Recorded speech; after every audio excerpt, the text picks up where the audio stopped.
ছিল তাদের। সেই প্রেমের খবর অজানা ছিল না কারো। কথা হচ্ছে সলমন খান ও ঐশ্বর্যা রাই বচ্চনের। তবে কুৎসিতভাবে শেষ হয় সেই প্রেম। দুজনের মধ্যে কাদা ছোড়াছুড়িও হয়েছিল বিস্তর। এমনকি সম্পর্কের তিক্ততা সঞ্চালিত হয়েছিল পরিবারের মধ্যেও। এরপর থেকে একসঙ্গে আর ছবি করেন না তারা।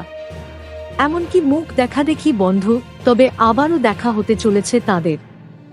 কোথায়? বলিপাড়া সূত্রে খবর, অম্বানি পরিবারের ছেলে অনন্ত অম্বানি ও রাধিকার মার্চেন্টের বিয়ে উপলক্ষে সলমন ও ঐশ্বর্যা দুইজনের কাছেই পৌঁছেছে আমন্ত্রণ।